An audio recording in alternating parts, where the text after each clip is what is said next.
Good evening. If you're just joining this webinar, we're going to give a minute to give everyone an opportunity to join, so please bear with us.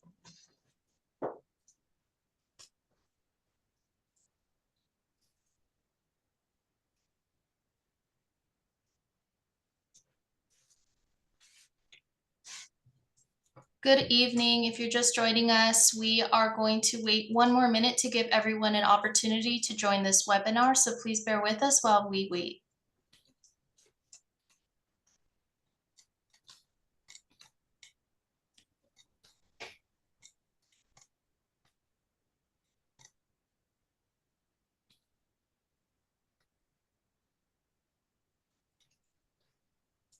Okay, it looks like I don't see anybody new joining, so we'll go ahead and get started with the webinar.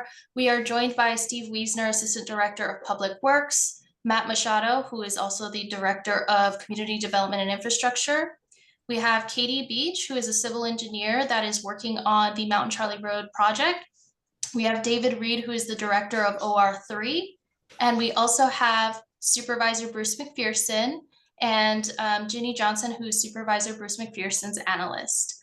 Before we begin, I just want to throw out there that this meeting is recorded and will be available on our YouTube channel, which I will go ahead and link in the chat. You do have a Q&A function at the bottom of your screen, so if you have any questions, please utilize the Q&A function. We are limiting this meeting to an hour, so any questions that are not answered will be answered after the meeting. Alrighty, now I'm going to pass it on over to Steve so that he can begin his presentation on updates with Mountain Charlie Road. Thank you, Tiffany, and good evening, everyone. I see we have a fair amount of participants, and so I just want to express my appreciation for everyone attending tonight, especially on such short notice. But we have some important news to share with you, and so I have a small PowerPoint presentation that's going to help sort of aid and guide my information and presentation tonight. And so I'm going to go ahead and start by sharing that. If I could get a little nod from maybe some folks that they can see it on the panel. Thank you. Okay, great. So of course we're here. I think this is, Tiffany, you're going to have to remind me, is this our third or fourth public meeting that we've had in this fashion? Fourth, if I'm not mistaken. Yeah, and I think the last time we met was at the end of June. I think June 27th, if I'm correct. And so, and of course, this was a picture, a photo taken at the end of June, and I think it pretty much looks the same today. And this is the failure there at right around post mile 1.63 to 1.66. And just a brief reminder of everyone, the last meeting that we held on June 27th, we shared a lot of information about the geotechnical study that had been done and some of the geotechnical instrumentation and readings that we got on the site, which helped inform a preliminary design that our engineers down here at Public Works was able to perform and come up with some estimates for what we thought a cost for repair of both Mount Charlie Road and potentially the associated driveway, private driveway. We talked about we had been working with FEMA, and we're continuing to work with FEMA to get this project in the funding queue for disaster funding. And then at the very, we also, our director Machado had shared a fair amount about our storm damage budget overview. That was right around the time that the Board of Supervisors were going through the budget approval process. And so there was a lot of information about that as well. And at the very end of my presentation, I shared that the next steps for us, we were going to be then shifting over to looking at what a potential interim temporary connection or gravel road there for Mount Charlie would look like if we could try to implement something like that and find the funds. And so that's primarily what we're here to discuss tonight. Today's agenda is going to really talk about this interim road concept.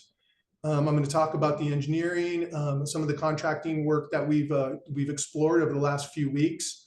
I'm going to talk about some funding, a little bit about utilities and some of the work we're doing with some of the neighbors out there in regards to getting on their property to do some work. And then I'm going to talk a little bit about the design and some of the issues that we see as really important that are going to be associated with this interim road. Namely, durability and safety are going to be really big focuses for us and for the community moving forward. And then I've got some news to share about a potential construction start date for this interim road. And so therefore there'll be details out of that as far as what the project duration is going to be. And I'll talk just a little bit about the construction operations that we see are important moving forward. And that has to do with access to the site and activity around the site mostly. Okay, so with that, I'm just going to share with you, if this is for really just the engineering types out there, that we have prepared. We looked at what a temporary road would look like. It's really pretty simple. We're just trying to connect one side of Mountain Charlie to the other. The difficult part of that is that it's going to involve hauling in a lot of dirt, so a lot of fill to make this connection, because of course the road is dropped in the 14 to 16 foot range. And then to do that in a manner that's designed as well as we can, considering the fact that we're building this on top of a slide. Basically, this is debris material that is a result of the failure.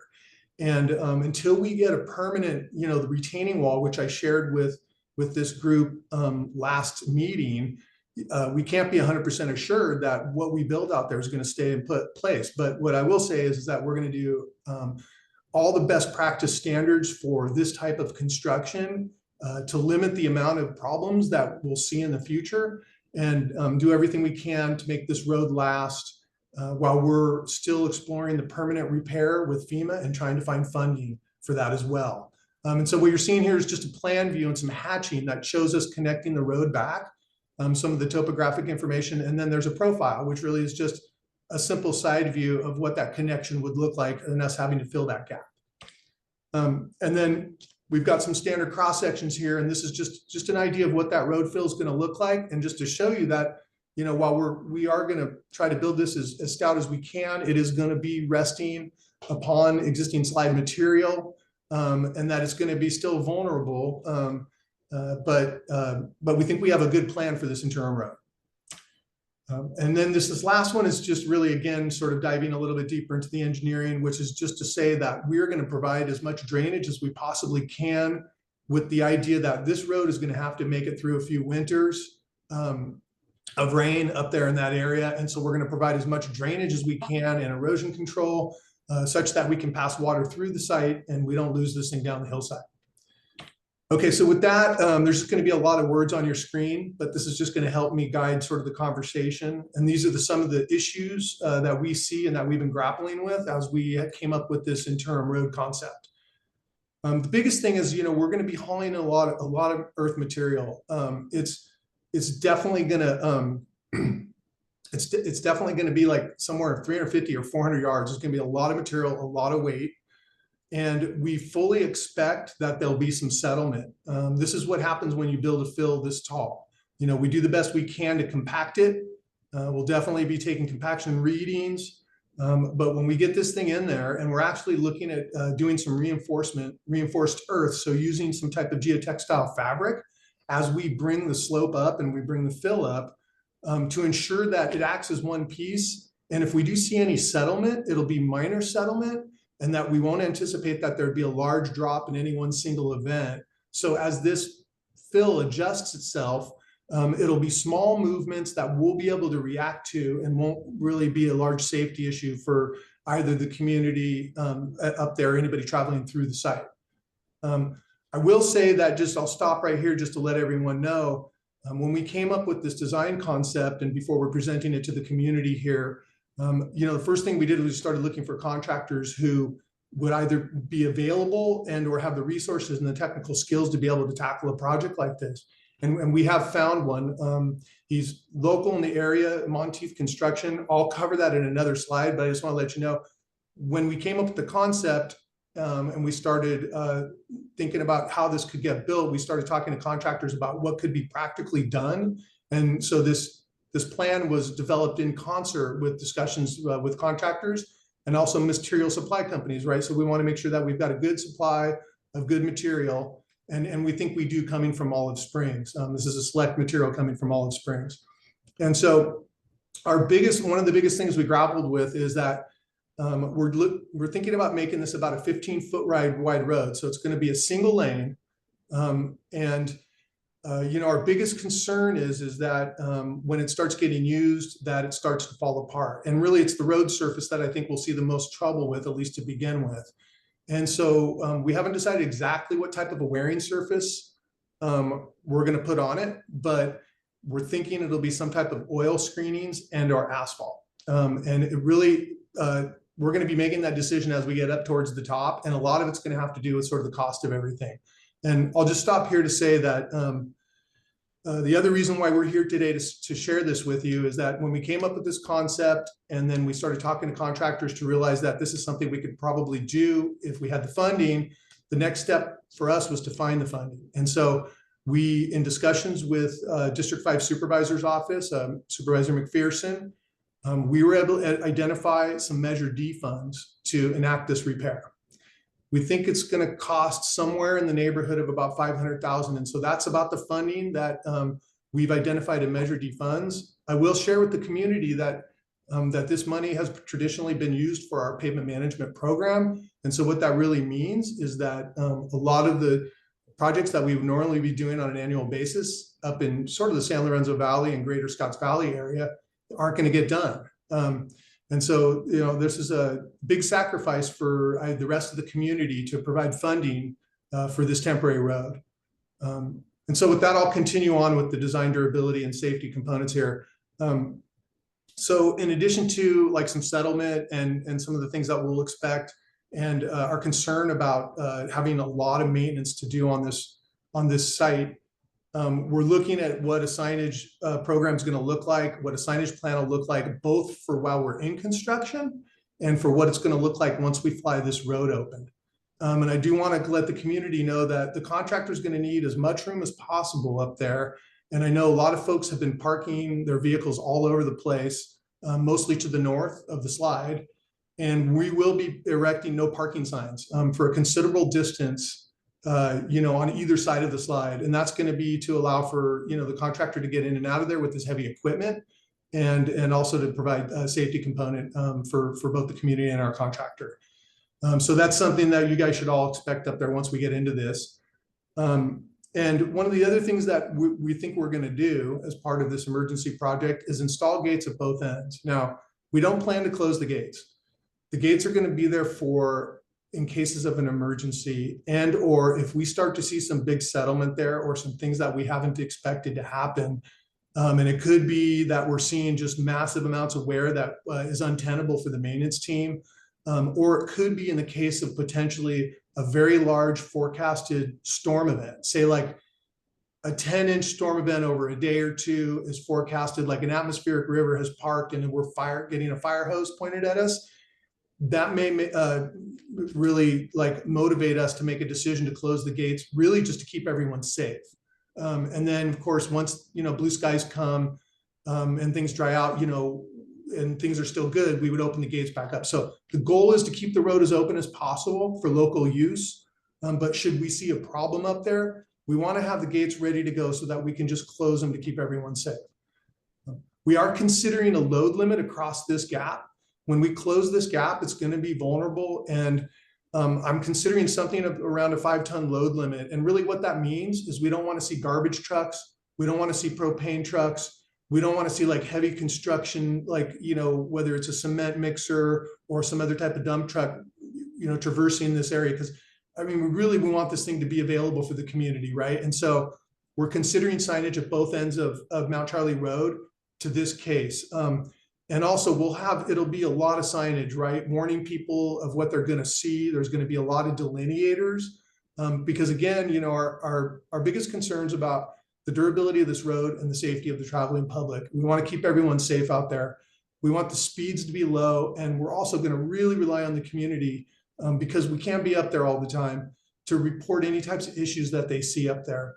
And it's most likely that we'll sign this stretch of road for 5 miles an hour. Okay, so next slide. So this is going to talk a little bit about construction operations and what to expect. So we've been working really hard to get the utilities out of the way. So we've worked with the Summit Mutual to get their water line out of the way. The last piece I think is Frontier to get their lines off the pole that's in the middle of the slide right now. That's supposed to happen this week. And we've been working also, like I said, with the property owner on the uphill side to allow us to get on and actually build this. And so just from a scheduling standpoint, this project could start as early as next Monday, August 12th. If we're still working on some of these details to get our contractor out there, I don't anticipate that it would be any time past August 19th. I think August 19th would be the latest date that we'd want to start. We anticipated it be about a 4 to 6 week project. So that, we're saying it'd be done by the end of September, but if everything goes well, it would be done by the middle of September. And this is an emergency design build contract. So really what this means, and want the community to really understand this, that we've thought it through as best as we can. We've used the geotechnical information that's available to us through the study, through our consultations with the contractor and some of the engineering ideas. We think we've got a good start. We've been in touch with our construction management team. They understand the issues out there, but it's going to be a design build where as we go, we may discover a few things that are unknowns, like there could be some subsurface water that we didn't know was there, or there could be other obstructions in the way that we hadn't anticipated. These are the types of things that could delay it a little bit, but we will have boots on the ground the entire time, both from a construction management, the contractor, and an engineering standpoint. So to tackle those problems as they come up. But I want to try to kind of get the community used to this idea. I know there's been a lot of folks that traverse that area on a daily basis. I know there's a lot of folks been parking their cars on the north side. And so we understand there has been a considerable amount of pedestrian pass through. And we understand that's probably something that's still going to continue. And so what we're going to ask the community, we'll have signs up too all over the place. In the morning, we'd like all of the pedestrian activity to cease through the site by 8 a.m. And then our plan is to give the contractor, basically the sole occupancy of that site between 8 a.m. and noon. And then at that point, we'll fly it open for about a half hour. Contractor's got to take a break at some point anyways. And then we'll try and get people through the site during that period of time. But then in the afternoon, we're really going to want to have that site up through about 6 p.m. in the night. We may even go later on some nights. We're really going to try and get this thing done. And so cooperation from the community would be incredibly appreciated too, as much as possible. And we know sites like this do garner a lot of attention, and people like to go look at the construction process and they want to be involved in. We super appreciate that, but we're asking people to stand at a safe distance and to please not bother construction personnel when they're on site and doing their jobs. If somebody's on an excavator, on a dozer, please do not call those people off of those pieces of equipment to answer questions that you might have. We'll have signs on both sides. The signs are going to have contact information where you can call our offices, you can call the resident engineer, and I have that listed here. So our contractor is Monteith Construction out of Felton. The day-to-day activities are going to be managed by Marcos Hidalgo. He's one of our resident engineers, assistant REs here at the county. And the construction is going to be overseen by our construction manager, Katie Beach. And so I've listed some phone numbers here and I've listed some emails, but these are going to be on signs at the site. So don't feel like you got to, just write all this stuff down now. It's fine too. But if you could try to help by telling your neighbors, pass this information along, because again, we'll expect that there'll be a lot of people out there really interested in what's going on. We want to keep our contractor on point and as efficient as possible. Okay, so moving on with construction operations and construction activity. So if we get out there next Monday, whether it's next Monday the 12th or the following Monday the 19th, what we can expect to see for the first few days is a lot of kind of just sort of pre-construction activity. We're going to have a soil sampler out there testing all the material to make sure that it's acceptable to take to any particular landfill, because as you all know, all that asphalt that is has been laying on the ground for all this time since the roads have failed, that's all going to have to be cleaned up. The site will be totally shaped and prepped for this fill. And so the first couple days, you're going to see the soil sampling happening. You're going to see the contractor mobilizing equipment. And then probably after about day 3 or 4 is when the dump trucks are going to move in. All the heavy equipment's going to be fired up, and we're going to see the off haul of all that asphalt concrete that's failed and all the deleterious debris that's there. So any type of vegetation that we got to pull out, all that kind of stuff, so that we can really clean this site up and get it prepped for the fill operation. And probably what will happen in between the site cleanup and the site prep is we'll have the survey crew go out there and do a final look and a topographic survey of the area, so that we can make sure that we're getting everything correct when it comes to our grades, when it comes to the slope inclines, and when it comes to making sure that we've seeded this fill into the existing material the best we can. Now, again, I just state that we are building this on, material that's moved. We are not socketing this into bedrock, which is really the ultimate repair that I shared with you all in June. That said, we are going to reinforce this earth, and we're going to do everything we can from a best practices standpoint, erosion control and drainage, so that we don't see this thing move too much, and that it's able to be serviceable for the next couple of years while we're searching for money for the final fix. So after that, you're going to see a huge hauling operation. It's going to be a lot of trucks on the north side, most likely of Mount Charlie. It's quite likely that everything's going to come in from the north. 95% of probably all of the equipment and all the materials going to be hauled in from the north, because it's just an easier haul. And we're coming from Olive Springs, right, with the material. And so they're going up Soquel San Jose, across Summit, and then down Mount Charlie to deposit the material for the contractor to start the filling operation. And so this is kind of what we're going to see. Now, as we get towards the top, and we're assured that the fill is the way we like it, that we're meeting our compaction requirements, we'll probably have made a decision at that point what the wearing surface is going to be like. And like I said, we need to protect the wearing surface, because the amount of traffic we're going to get there, if we leave it a gravel road, it's not going to last. And we can't be up there every week fixing this thing with the maintenance crew. They have a gigantic area in the northern part of our county. So it's going to be probably some type of oil and screenings, or possibly even a thin asphalt overlay. I already mentioned the gates that we're going to install. Those are going to be for like emergency situations where we feel that it's necessary to close the road down for some temporary period of time. And once the project's done, we'll do everything we can to put enough signage and delineation in place to keep everybody as safe as we can. Okay, so really the next steps, and let's see, so I'm at about 5:53 here, so I'm just a little over 20 minutes. So the next step is really just to start construction. So we got to go. We have approval of the funding. We have an emergency contract. We have a contractor ready to go. We've identified the materials, and we're going to work to basically design and build this thing at the same time. So in addition to starting construction, we're not taking our eye off the ball on on what we think the final fix should be out there. So we'll continue to work with FEMA to get that permanent repair funded. And I want to let folks know, if we have anything that we like the road opening, what day is it going to get open? Well, like I said, it's going to be about a 4 to 6 week project. So I can't tell you exactly what day, but we will let folks know through CruiseAware, which is, I think, how most everybody got notified for tonight's public meeting. So we're going to use CruiseAware, and hopefully we'll be able to give you enough notice, a few days notice, to let you know when our anticipated road opening is going to be. And if there's any future closure, and I spoke about this, like we have to close those gates for any reason, we'll do the same thing. We'll notify you all through CruiseAware the best we can. But I want folks to know that while we will have contact information out there, we want you to report any problems that you see, and you can either do that through the information on the signs, or one of the best numbers to have, and if you guys don't have this number, I would really advise that you write it down. This is our road dispatch. This is where all things go through our clearinghouse of information.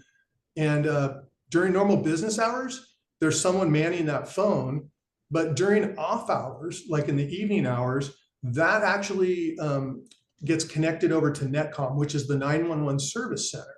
So you can call this number. It's 831. I'll say it for those of you who can't see it. 477-3999. And that is the county road dispatch phone number. You can report anything that has anything to do with any hazard on county roads through this number. And you're either bound to get a live person during the day or over to 911 during the evening.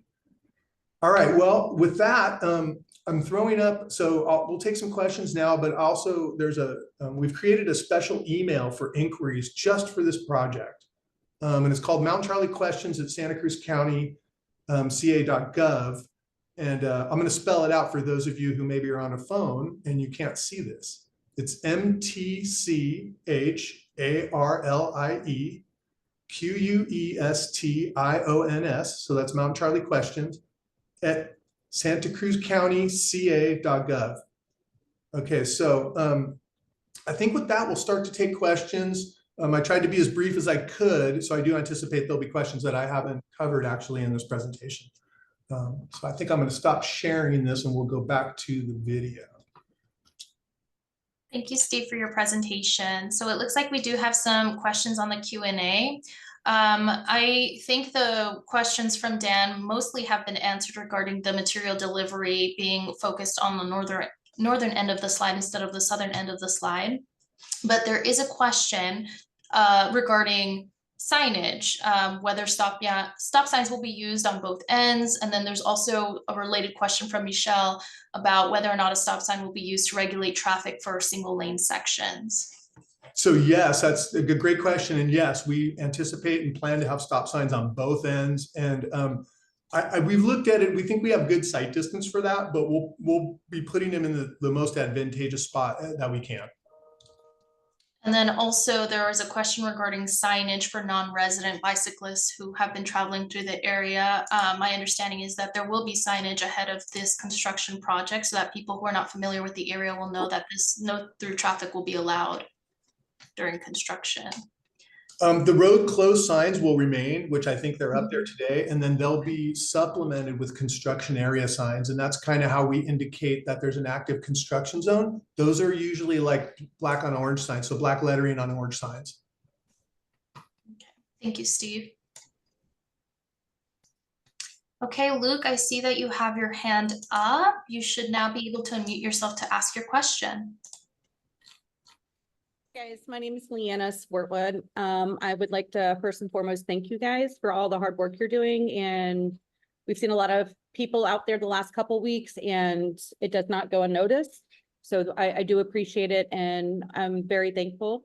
Two questions here. One was somewhat answered about the cyclists on the other end of the road on the south side, especially while the construction's going on. I know I have personally stopped cyclists like I can't even count how many times, and just to try to warn them that there's a slide, and they're like, oh, I was under the impression that there would be less traffic.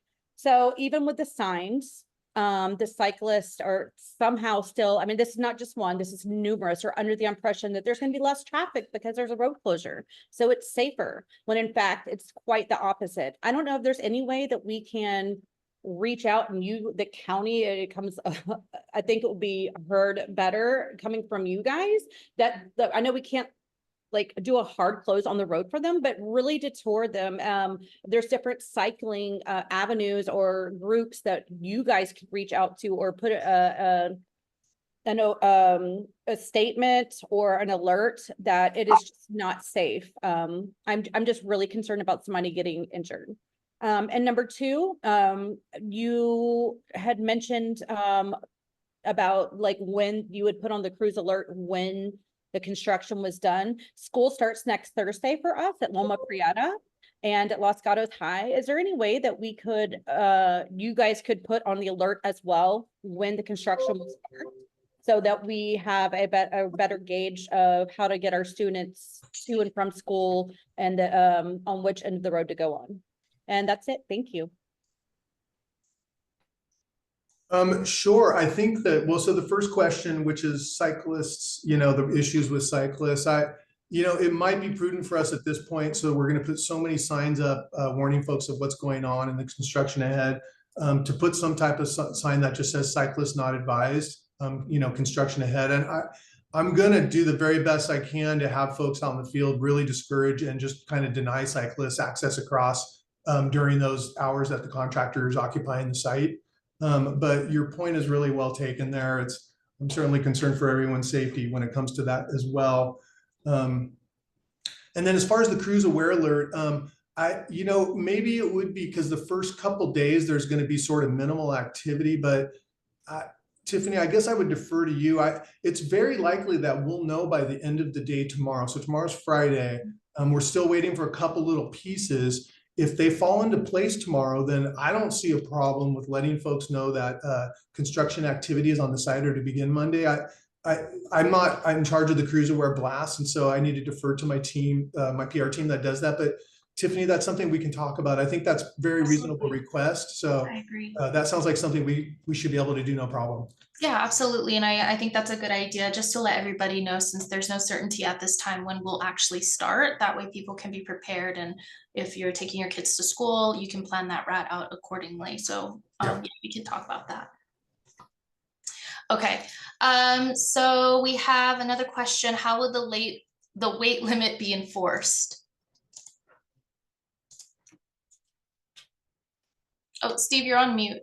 Yes, thank you. Yes. So that's a tough one, right? And I'm going to say just enforcement all the way around is really tough for us. It's a little bit on the honor system, right? We're not going to have CHP up there or folks up there waiting to bust people for carrying heavy loads across. I will say this, something we considered was trying to install some type of cameras or some other type of device that could help us kind of figure out and monitor, but it's kind of not very practical for us. And so this is going to be one of those things, and I know I've talked to several of the community members up there who have their eyes on this site. The community is going to have to let us know what's going on up there. And I would just say straight up, if you see a heavy load coming across there and you happen to be there and you can snap a photo of whatever vehicle that is and their license plate, that we would definitely follow up on that with law enforcement. All the enforcement, whether it's speeding or whether it's these heavy loads or these types of things, is going to be difficult to enforce. And so it's really going to have to be self-regulated by the community up there. Of course, we don't want you guys to do enforcement.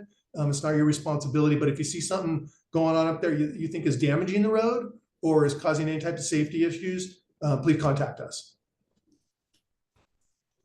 So I just want to add that we should be focusing on questions that are related to this latest update, given the amount of time allotted for this meeting. So please, if you have any questions regarding this latest update on this construction on Mountain Charlie Road, feel free to raise your hand or ask it in the Q&A. Joyce, I see your hand is up. You should be able to unmute to ask your question. Muted? Yeah. Muted? Okay. Hi, Tiffany. Hi, Steve. This is Bruce Simlick up on Pierce Road. Question, actually, I was going to ask this question earlier, but somebody already started, so I'm going to dovetail with it. Is there any way you guys can interface with PG&E vegetation? We've had an extraordinarily amount of heavy trucks with the buckets and the chippers going back and forth. I mean, I think our street alone, we've had like 9 visits this year, this season alone, and they're coming. I finally negotiated with them to bring smaller trucks, but it's every case is different. Every time they come, you never know what you're going to get. So I was just wondering, is there any way to interface with PG&E or something where, number one, have them at least use smaller trucks with less weight, and number two, of course, try to avoid the the area that's being repaired, going to be the temporary road. I've tried myself, but I get like a little bit of movement for that particular case, and then next time they come out, you get a different crew and starting over from scratch again. Yeah, that's a tough one too, right? PG&E has facilities all over the county road right away for the entire county, and we do issue encroachment permits for them to do regular maintenance on their facilities within the right of way. And basically they're allowed to drive whatever legal load for county roads. And so we can't really limit their loads. Now across this facility, we absolutely don't want them driving across it with their heavy vehicles. I can check in with my encroachment personnel to see if there's been any unusually heavy activity up there, and just see what's going on up there and see if we can communicate with them to advise them to, to your point, which is to use smaller rigs that, have less impact. But I would say it's a challenge for us in figuring out what PG&E is doing, where they're doing it, in what manner. And I deal with this all over the county road system. This isn't the first request I've heard like this. So I'll try to put in a special request to my encroachments team just to check it out.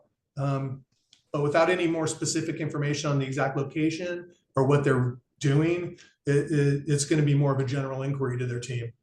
Well, and I'll add, Steve, that we are in close contact with PG&E and have been through this whole process, especially with some of the adjacent neighbor issues. So we will be letting them know at the emergency level, at the operations level, and at the leadership level that this construction project is kicked off, and so that they're at least tracking it and aware.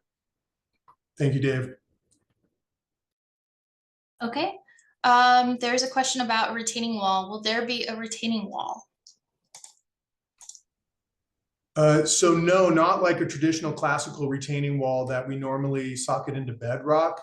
This is going to be a fill on top of slide material that's going to be reinforced. So it'll be a reinforced fill with a tremendous amount of drainage to pass water, through this fill. But there will not be a traditional retaining wall with a spread footing or any type of piers or piles or anything like that.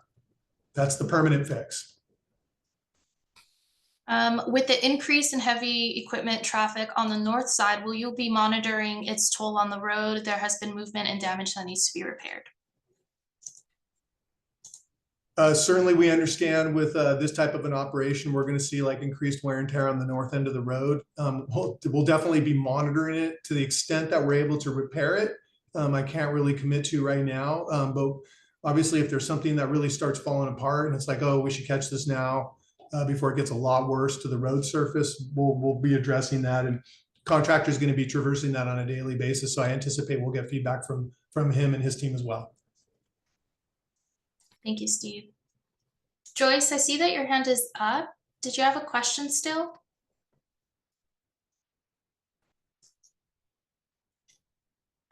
Joyce, you should have the ability to unmute yourself if you still have a question. I just noticed that your hand was still up. Oh, okay. I'm sorry about that. No worries. Yeah. Anyway, just a follow up with my husband telling you guys that there's a large trucks coming our way. They're planning to trim like 80 trees in Pierce Road. So they're gonna be back and forth again. Yes, is there any way those guys can group their trips instead of coming like, 3 times this week and then they skip a week, another 3 times? Basically, can't PG&E schedule these guys so you go in, do it 1 or 2 days and be done and then get out? Because, a lot of us have, this is kind of a tangential argument here, but a lot of us have private roads here. And aside from damaging Mount Charlie, they're also damaging our private roads as well. I realize that's not really your issue or problem, but I'm just saying that's related to that as well. I would just share that I think it's really, we've worked hard with PG&E just to do some work related to this in terms of utility movement and pole movement. It's difficult. A lot of their subcontractors are working on multiple projects, and if they don't get to where they need to be on a given day, then it slides off the list. So I would hate for them to be scheduled to do work in your area and have that called off, but we can certainly let them know about the project, and I think they'll probably make some adjustments accordingly. Thank you. So we do have some questions in the chat that I think we will have to get back to via email. I really want to prioritize questions that are related to this latest update on Mountain Charlie Road. If anybody has any additional questions, feel free to raise your hand or use the Q&A function to ask your question. And I do want to emphasize that I'm not trying to ignore any questions. It's just we have a limited amount of time, and I want to make sure that everyone has the opportunity to have their questions addressed that are related to this latest update. Tiffany, I'm seeing a really good question from Ken related to, have we seen this type of solution elsewhere deployed in California or in other states, and how's it performed? And, I'll say this, that over the years that I've been involved in public works type of projects, I have done projects of this style where we just didn't have the funding to build these gigantic walls. And we've gone for doing like an earthen fill with a lot of drainage and some soil reinforcing in this county, actually. I did one in 2017 and it still hasn't moved to today. And that was on Soquel San Jose Road, actually, right around Post Mile 5. We've done this in smaller areas as well throughout the county. And so, this is something that you might have seen done, 60, 80 years ago. They would have just filled it back in and done everything they could and hoped for the best. You know, you didn't see a lot of soldier pile type of walls going in on roads like this 50 to 100 years ago. In fact, just by the virtue of how Mountain Charlie Road was built on these vertical slopes is an indication that road constructors have been doing this type of thing for many, many years. Now, we can't guarantee it's going to stay, and it's not, doesn't give us the assurance like a really stout soldier pile retaining wall would. But that said, yes, we've seen this type of repair done elsewhere. Thank you, Steve. Are there any additional questions? Feel free to use the Q&A function or raise your hand. Hey, Tiffany, I think we could probably take a stab at answering Scott's question about FEMA. Okay, yeah, so I can read that out loud. So it's, I know you guys are diligently working with FEMA, but do you have any idea of our chances of approving the funding? And when FEMA does approve, it usually takes some time for them to disperse funds. Can Cal OES advance funds? Sure, I'll take a run at it. So we are in the damage inventory list, and we are trying to schedule a field review with FEMA. They need to come out and look at the site. We need to agree upon scope, and hopefully we get their support for continued FEMA assistance. I will say, though, that it'll take an obligation of FEMA. They have to obligate the funds before we can pursue an advance loan from Cal OES, which is very possible and very likely. But they will have to obligate funds for the project, which is a very slow process. And if the past is any indication of the future, in 2023, you know, back to January of 23, you know, we had about 200 project sites with damage, and not one of those has been obligated.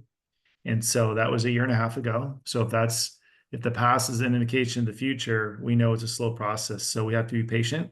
So even if we're successful with getting the field review and the support of FEMA, there's still a lot of process review and process time on FEMA's part.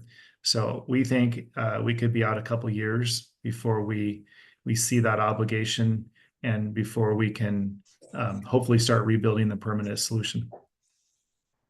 Thank you, Matt. Do we want to answer the Exhibit A question from Scott? It looks like there's a question regarding the Exhibit A of the 2024-2025 fiscal reports. States there is funding in the budget for post mile 1.94 in addition to post mile 1.66. Can you please provide an update on post mile 1.94?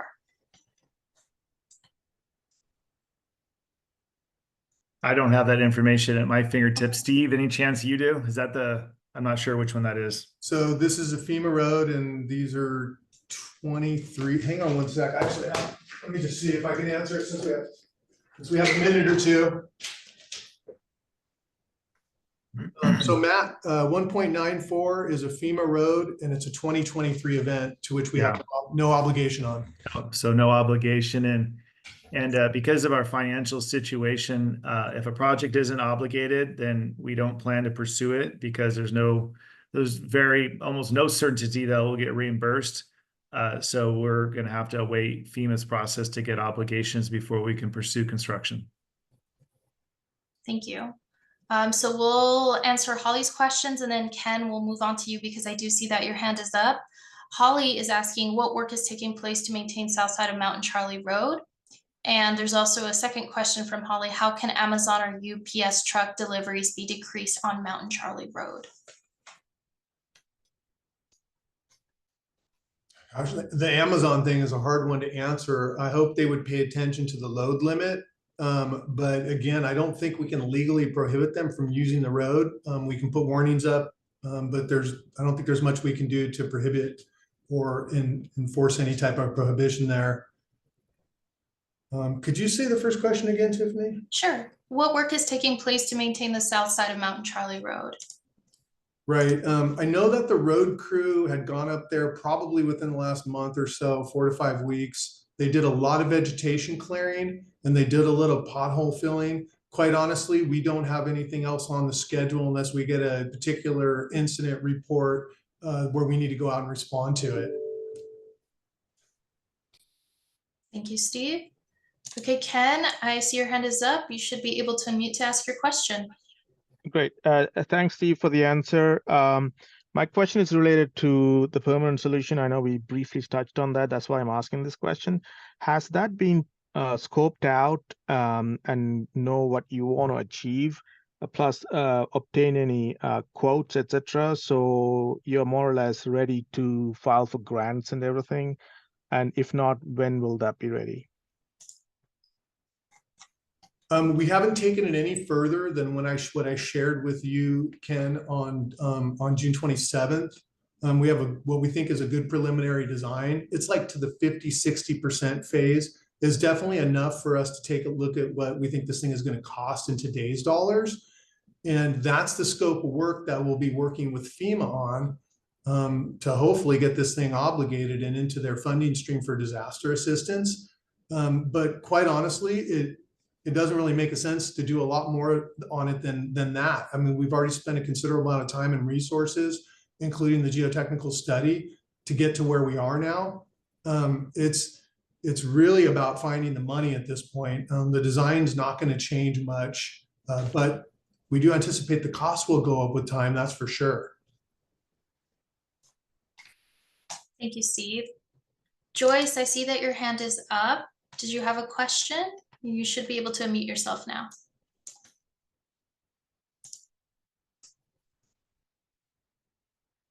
Joyce, are you available? I think her computer unmuted, but as long as I'm here, I'll ask this question. Is Sure. there any chance that Mount Charlie Road, since it's has historical significance, would have any impact on FEMA in terms of funding? Has anybody approached that angle? Not that I'm aware of. And in fact, I've never actually heard of a road being designated as a historical monument or, structure. Sometimes we have bridges that are like that, but roads themselves, I've never heard of road segments. I don't know, Matt, do you have any information on that? And quite honestly, if they do get designated that, it makes the process way more complicated. So I don't think that's something we want to pursue, even if there was an avenue available to that. Yeah, I agree with you, Steve. I Yeah. can't add anything to that. I've never heard of it either. Okay, thank you both. Okay, we do have some positive comments in the Q&A. Thank you, everybody. And then some suggestions as well. There is, I don't know if we want to comment on this during this meeting, but it looks like there was a suggestion from Mark regarding filling material from the southern part of Mount Charlie Road for the 1.63 post-mile area for the slide. It may be challenging with private property and all, but it could provide some needed turnouts. Any comments on this?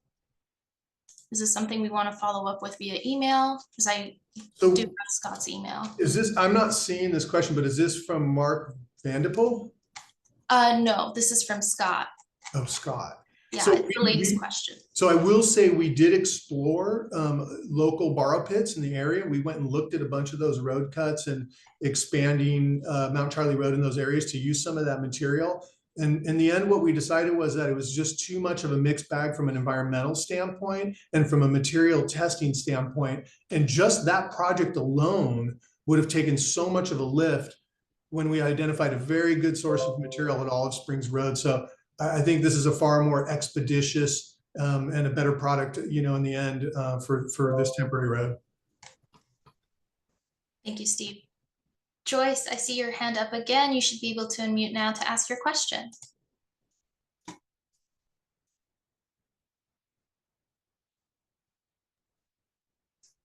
Joyce, are you available? Oh, there you are. Sorry. It's okay. Operator failure.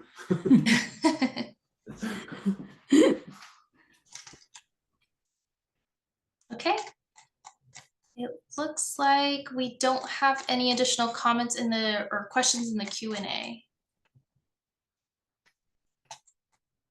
Oh, we have Daniel. You should be able to unmute yourself to ask your question. Hi, thanks for working on this. Is there any way we could possibly put in some kind of footpath? Like, would you object to us putting in some kind of footpath, even if it's steep, that goes around the, around the construction just so people could get their kids from school, and also like, drop off for CTs, it's 8:15. So yeah, we could beat the 8 o'clock getting up there, but to get back home, would you object to us like putting a footpath around the construction, I guess is my question. Daniel, I don't know how practical that is. It certainly wouldn't be within the county right away. We didn't negotiate something like that with the property owners. So I think that'd be between you and whoever's property you want to do that to. And as long as it's out of the way of our contractor and it's not causing a safety issue for either the crews working out there or the rest of the public, I don't think we'd have an objection to something like that. Thank you, Steve. So there is a question about where you can get the recording of this meeting. So it will be available on our YouTube channel. I did add the link in the chat, and I'll go ahead and add it again now. That way you have that. It's Santa Cruz County CDI. That is our YouTube channel, and it will be available by tomorrow morning. Oh, and thank you, Cassandra. I see that you also added the link in the Q&A. I'm not seeing any new questions, but thanks again for taking the time to join this meeting, and thank you for the positive comments and suggestions and questions. If you do have any questions, I did add the Mountain Charlie questions email in the chat that you can go ahead and email us. We all have access to that email. Feel free, we're here and available to answer any questions that you do have. Just a time check, we do have 8 more minutes, and I do see a few more hands that just got raised. So we'll start with you, Scott. You should be able to unmute yourself to ask your question. First off, I'd like to highlight the positive effort I see the county's been forth. It's fantastic, and I know it's been challenging for you guys, and I just want to reiterate it's fantastic work and great. But I do want to point out on July 27th, there was a fire reported down by Daniel's house, by the farm over there. I don't know exact property address. And there was a miscommunication with the emergency services that they actually came from the north and they were blocked by the slide and they're unaware of the slide. So, I just want to, request that or ask, how can we, let the fire department know that there's a slide here? I know they were out here when Panetta was visiting, but it seems like maybe not all the fire people know about this. We'll definitely take the opportunity that construction is starting to remind our CAL FIRE and Scotts Valley City Fire, or Scotts Valley Collection District folks about both the construction that it may have on access, and remind them. Thank you, Dave. Ali, I see that your hand is up. You should be able to unmute yourself to ask your question. Yeah, hi, I'm Ali's husband, Sean Miskelly. And Steve, thank you for coming back last couple of days ago. I really appreciate that. And, it was great to hear some answers to my questions. I just raised my hand. I want to talk really quick because someone talked about construction. I'm a builder myself. I've been involved with a lot of engineering work. And I just encourage everybody who is right now parking on the other side and lives on the other side, that during construction, there's going to be so many trucks, there's going to be nowhere to park up there. And, you're going to need to plan for the entire duration of construction to drive the long way down to Glenwood, up to Glenwood Cutoff, up to 17, because it's only going to slow construction down if a bunch of people are trying to park, they're trying to get cars towed, walk across. I think for the duration of construction, we just need to be really respectful for the builder and just stay out of their way and let them do their job. Thank you for that comment, Ali. I would echo that 100 times over again. If you can talk to your neighbors and just cease using that site during construction and just bite the bullet and go the southern route for 4 weeks, 4 to 6 weeks, we get access restored and then things will be relieved for folks. So thank you for that comment and for disseminating that to your neighbors as well. There'll be no parking signs and we'll take it pretty seriously. So appreciate it. There's a question from Julie. I'm sorry if this was already answered, but will the people on the driveway have access to the path they built during construction hours? Is that out of the way of the work? I believe so. The contractor will work really closely with those folks there, and then there may be some temporary disruptions here and there, but I think that's going to be something they'll be able to work with. Thank you, Steve. I'm not seeing any new questions coming in. We have 4 minutes left, but if there are no additional questions, we can go ahead and end the meeting early. Don't forget, you can email us with any questions. It's also available on our Mountain Charlie Road webpage, which I also linked in the chat. Feel free to reach out to us. We're available here to answer your questions. Once again, thank you to all of our panelists for joining us today. Thank you, Steve, for your presentation, and everyone for answering questions, and everyone for attending this community meeting. We hope you have a good evening. Thank you all. Thank you, Steve. Well done. Thank you, everybody.